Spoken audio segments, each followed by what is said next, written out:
Mas o que eu queria deixar pro pessoal assim, cara, que eu fiquei muito preocupado contigo, muito preocupado nas primeiras horas, nos primeiros dias. E eu não consigo, por mais que você tenha me falado, eu não consigo me colocar no seu lugar do que você passou, cara. Eu queria que você desse pra gente, numa linha temporal, desde aquele podcast e à noite, o que aconteceu no dia seguinte, onde o mundo caiu na sua cabeça, relacionamento com a família, o que a família, os amigos, não sei o quê. Dar o contexto do que estava acontecendo e as horas e os dias seguintes. Como foi pra você? Bom, primeiro dia do apocalipse, eu acordei 11 horas da manhã, porque o papo tinha ido até 2 horas da manhã, eu acho que do dia Era dia você, anterior. O Kim e a Tabata, certo? Isso. E aí eu acordei com uma ligação. Me acordaram, na verdade. Falando assim, você tem que ir no flow, o mundo tá desabando, eu não tava entendendo nada. Aí eu fui lá e descobri o que tava acontecendo. Todo mundo lá dentro tava... Loucura total. Mundo completamente desesperado, entendeu? Em pânico mesmo, assim. Quem você encontrou primeiro lá?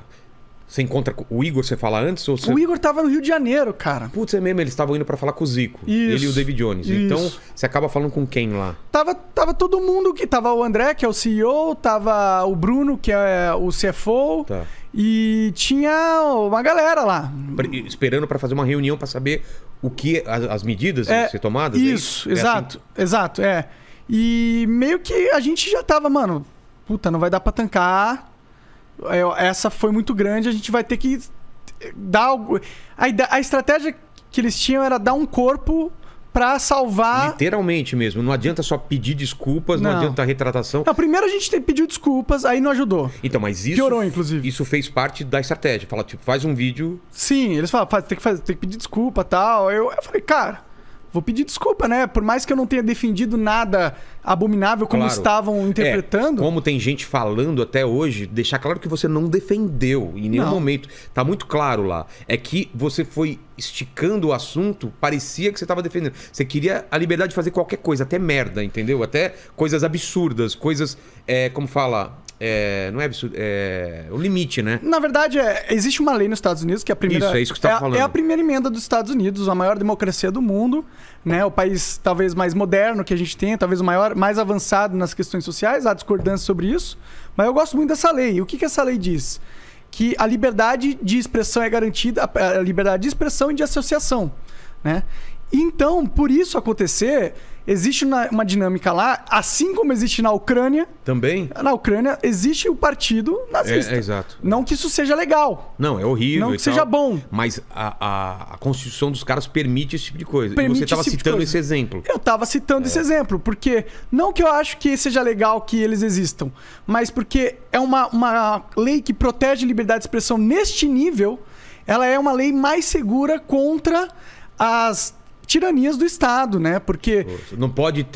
Você não pode falar sobre modelo econômico daqui a pouco. Você não pode falar sobre eleições. Na conversa com o Petri que eu tive lá no Monarch Talks, a gente conversou sobre vários exemplos de como a lei pode interferir na sua liberdade de expressão. A gente contou a história que você deve conhecer de um comediante...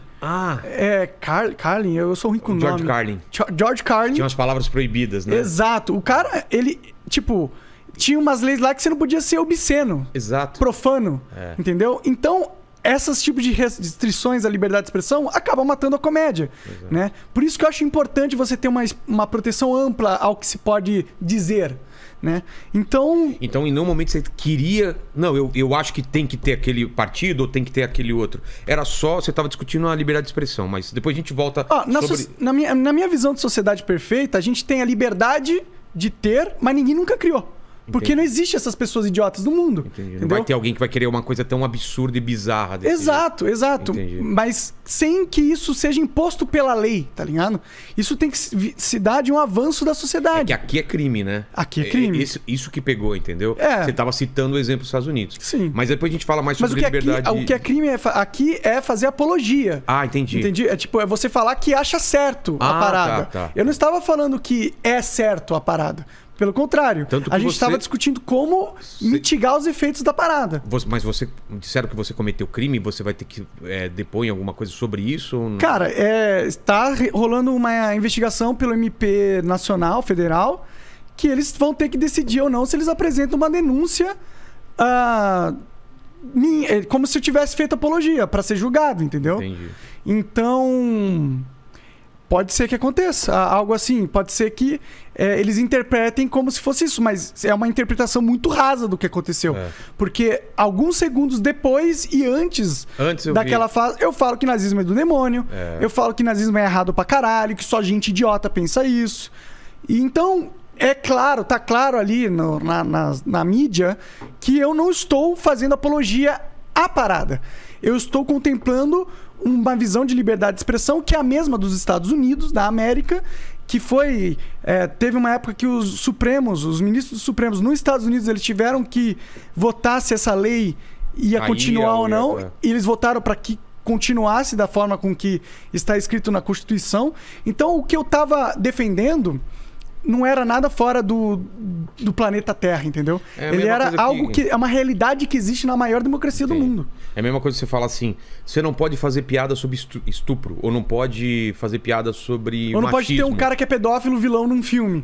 Exatamente. Você não tá falando que o estupro é certo. Você só não quer que isso saia do controle, que você não pode simplesmente nem falar. Eu não posso discutir sobre isso. Exato. Eu não posso fazer piadas onde eu falo que isso é errado. Eu simplesmente não posso mais falar. Eu entendi muito a sua...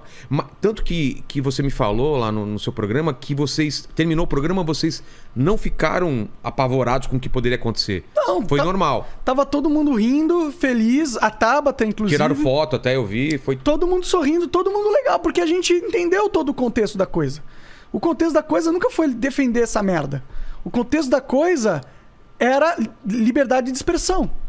E tava também passando por uma parte de que porque queriam que fossem banidos livros falando sobre nazismo, entendeu? E eu não sou a favor disso, porque as pessoas têm que entender o que é justamente para evitar. E como que ela vai ler?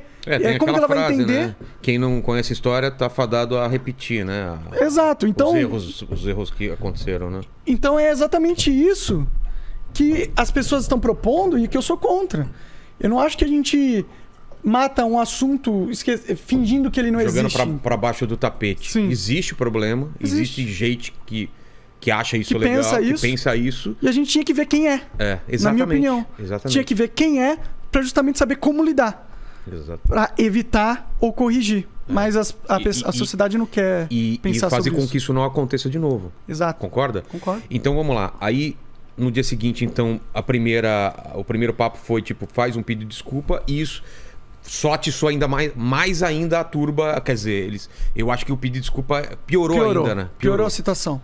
Porque teve o papo que você fala que tava bêbado e a galera fala, então quando tá bêbado, não sei o quê. Sendo que eu nunca tava defendendo o sei o quê, não sei o quê. Eu tava bêbado e, portanto, eu não consegui me expressar da melhor forma, porque não sei se vocês já beberam, mas quando você bebe muito, a língua enrola, os pensamentos ficam desconexos. Fica uma lição também para essa nova fase sua de trocar ideia sobre, porque senão você não consegue nem argumentar às vezes. Claro, né? Com certeza. Ainda mais porque lá você tinha o suporte do Igor e agora é você sozinho, né?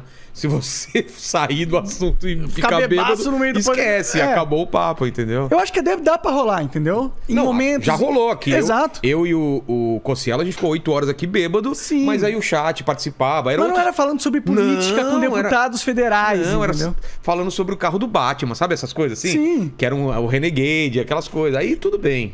Aí dá. Eu ainda quero amigo, né? Poder, exato, quando tiver um amigo como você lá, a gente encher a cara e falar bobagem. Não muito, não ficar muito bêbado, porque eu acho um erro. Que tenha controle, mas que solte um pouco. Só porque é legal, a galera quer ver essa espontaneidade. Ela quer ver alguém que tá confortável, tá tranquilo, tá bebendo uma cerveja. Entendi. Isso não é... Eu acho que isso aumenta o valor da conversa, de certa forma. Deixa as pessoas mais soltas. Elas atingem lugares que elas não atingiriam normalmente. Exato. E a galera gosta de ver isso, porque é mais natural, é mais autêntico. Então, esse foi até um diferencial do Flow no começo, né? Você não vai ver nunca na televisão. Sim, exato. Um cara fumando maconha, outro cara bebendo e não sei o que e tal. E os caras trocando ideia e dando risada. É tudo meio formal, né? Então isso meio que quebrou também aquele modelo de entrevista ou bate-papo formal, entendeu? Sim.